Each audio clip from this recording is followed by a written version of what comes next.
The Legend of Yuki Onna, the Lady of Snow.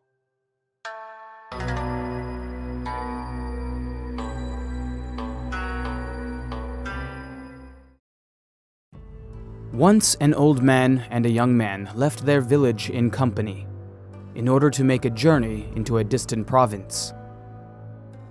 Now, whether they went for pleasure or for profit, for matters of money, of love or war, or because of some small or great vow that they had laid upon their souls, it is no longer known. All these things were very long since forgotten. It is enough to say that it is likely they accomplished their desires, for they turned their faces homewards about the setting in of the winter season, which is an evil time for wayfarers, heaven knows. Now, as they journeyed, it happened that they missed their way, and being in a lonely part of the country, they wandered all the day long, and came upon no good soul to guide them. Near nightfall, they found themselves upon the brink of a broad and swift-flowing river. There was no bridge, no ford, no ferry. Down came the night, with pitch-black clouds and a little shrewd wind that blew the dry and scanty reeds. Presently, the snow came. The flakes fell upon the dark water of the river. How white they are!" cried the young man. But the old man shivered. In truth, it was bitter cold, and they were in a bad case. Tired out, the old man sat him down upon the ground. He drew his cloak around him and clasped his hands about his knees. The young man blew upon his fingers to warm them. He went up the bank a little, and at last he found a small, poor hut, deserted by a charcoal burner or ferryman. "Bad it is at the best," said the young man. "Yet the gods be praised for any shelter on such a night." So he carried his companion to the hut. They had no food and no fire, but there was a bundle of dried leaves in the corner. Here they lay down and covered themselves with their straw raincoats, and in spite of the cold, they soon fell asleep.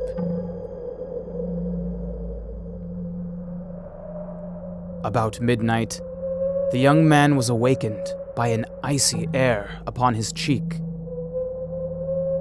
The door of the hut stood wide open, and he could see the whirling snowstorm without. It was not very dark. "A pest upon the wind," said the young man. "It has blown open the door, and the snow has drifted in and covered my feet." And he raised himself upon his elbow. Then he saw that there was a woman in the hut. She knelt by the side of the old man, his companion, and bent low over him till their faces almost met. White was her face, and beautiful. White were her trailing garments. Her hair was white with the snow that had fallen upon it. Her hands were stretched forth over the man that slept, and bright icicles hung from her fingertips. Her breath was quite plainly to be seen, as it came from her parted lips. It was like a fair white smoke. Presently, she made an end of leaning over the old man, and rose up very tall and slender. Snow fell from her in a shower as she moved. "That was easy," she murmured, and came to the young man, and sinking down beside him, took his hand in hers. If the young man was cold before, he was colder now. He grew numb from head to heel. It seemed to him as if his very blood froze, and his heart was a lump of ice that stood still in his bosom. A deathly sleep stole over him. "This is my death?" he thought. "Can this be all?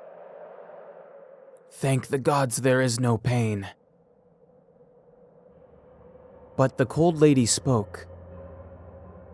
"It is only a boy," she said. "A pretty boy," she said, stroking his hair. "I cannot kill him." "Listen," she said. The young man moaned. "You must never speak of me nor of this night," she said. "Not to father, nor mother, nor sister, nor brother, nor to betrothed maid, nor to wedded wife, nor to boy child, nor to girl child, nor to sun, nor moon, nor water, fire, wind, rain, snow. Now swear it." He swore it.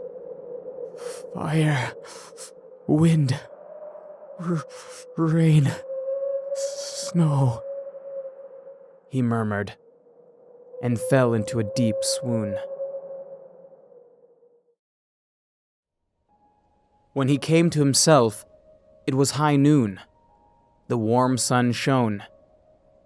A kind countryman held him in his arms and made him drink from a steaming cup. "Now, boy," said the countryman, "you should do. By the mercy of the gods, I came in time, though what brought me to this hut a good 3 ri out of my way, the august gods alone know. So you may thank them in your wondrous youth. As for the good old man, your companion, it is a different matter. He is past help. Already his feet have come to the parting of the 3 ways." "Alack!" cried the young man. "Alack, for the snow and the storm, and the bitter, bitter night. My friend is dead." But he said no more then, nor did he when a day's journey brought him home to his own village, for he remembered his oath, and the cold lady's words were in his ear. "You must never speak of me, nor of this night, not to father, nor mother, nor sister, nor brother, nor to betrothed maid, nor to wedded wife, nor to boy child, nor to girl child, nor to sun, nor moon, nor water, fire, wind, rain, snow."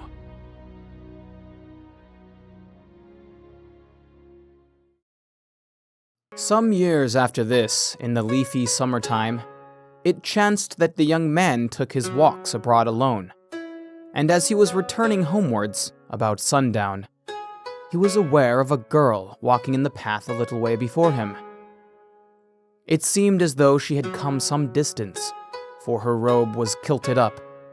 She wore sandals tied to her feet, and she carried a bundle. Moreover, she drooped and went wearily.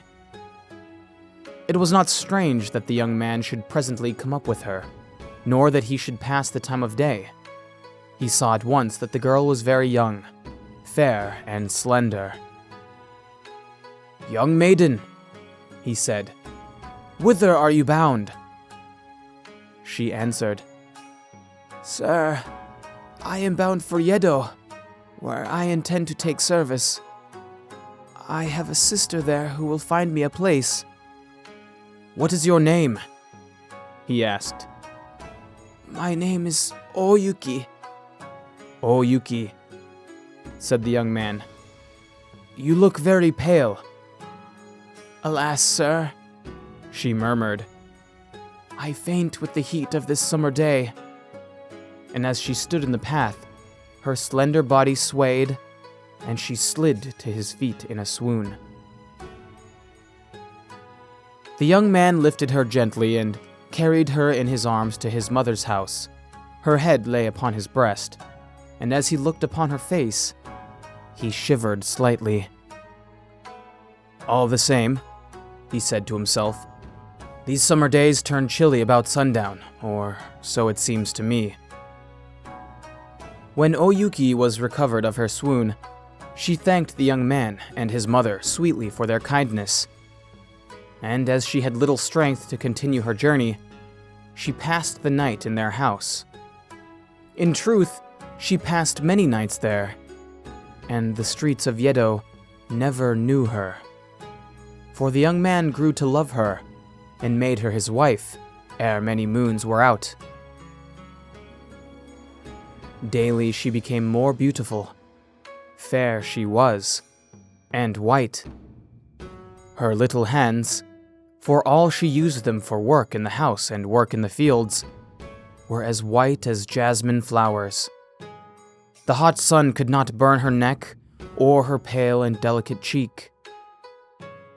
In the fullness of time, she bore 7 children, all as fair as she, and they grew up tall and strong, with straight, noble limbs. Their equal could not be found upon that countryside. Their mother loved them, reared them, labored for them.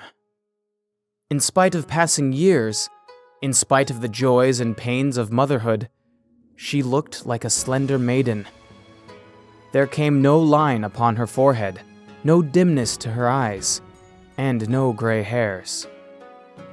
All the women of the place marveled at these things, and talked of them till they were tired. But Oyuki's husband was the happiest man for miles around, what with his fair wife and his fair children. Morning and evening he prayed and said, "Let not the gods visit it upon me if I have too much joy." On a certain evening in winter, Oyuki, having put her children to bed and warmly covered them, was with her husband in the next room. The charcoal glowed in the hibachi. All the doors of the house were closely shut, for it was bitter cold, and outside, the first big flakes of a snowstorm had begun to fall. Oyuki stitched diligently at little bright-colored garments. An andon stood on the floor beside her, and its light fell upon her face. Her husband looked at her, musing. "Dear," he said, "when I look at you tonight, I am reminded of an adventure that came to me many years since." Oyuki spoke not at all, but stitched diligently. "It was an adventure or a dream," said the man, her husband. "And which it was, I cannot tell. Strange it was as a dream, yet I think I did not sleep." Oyuki went on sewing. "Only then I saw a woman, who was as beautiful as you are, and as white. Indeed, she was very like you." "Tell me about her," said Oyuki, not lifting her eyes from her work. "Why," said the man, "I have never spoken of her to anybody." Yet he spoke then, to his undoing. He told of his journey and how he and his companion, being benighted in a snowstorm, took shelter in a hut. He spoke of the white, cold lady, and of how his friend had died in her chill embrace. Then she came to my side and leaned over me. But she said, "It is only a boy, a pretty boy. I cannot kill him." Gods, how cold she was. How cold. How cold. Afterwards, she made me swear. Before she left me, she made me swear. "You must never speak of me, nor of this night," Oyuki said. "Not to father, nor mother, nor brother, nor sister, nor to betrothed maid, nor to wedded wife, nor to boy child, nor to girl child, nor to sun, nor moon, nor water, fire, wind, rain, snow. All this you swore to me, my husband, even to me. And after all these years you have broken your oath. Unkind, unfaithful, and untrue. She folded her work together and laid it aside. Then she went to where the children were and bent her face over each in turn. The eldest murmured, "Cold, cold." So she drew the quilt up over his shoulder. The youngest cried, "Mother," and threw out his little arms. She said, "I have grown too cold to weep anymore." With that, she came back to her husband. "Farewell," she said. "Even now I cannot kill you for my little children's sakes. Guard them well." The man lifted up his eyes and saw her. White was her face and beautiful. White were her trailing garments. Her hair was white, as it were with snow that had fallen upon it. Her breath was quite plainly to be seen, as it came from her parted lips. It was like a fair white smoke. "Farewell, farewell," she cried, and her voice grew thin and chill, like a piercing winter wind. Her form grew vague, as a snow wreath or a white vaporous cloud. For an instant, it hung upon the air. Then it rose slowly through the smoke hole in the ceiling, and was no more seen.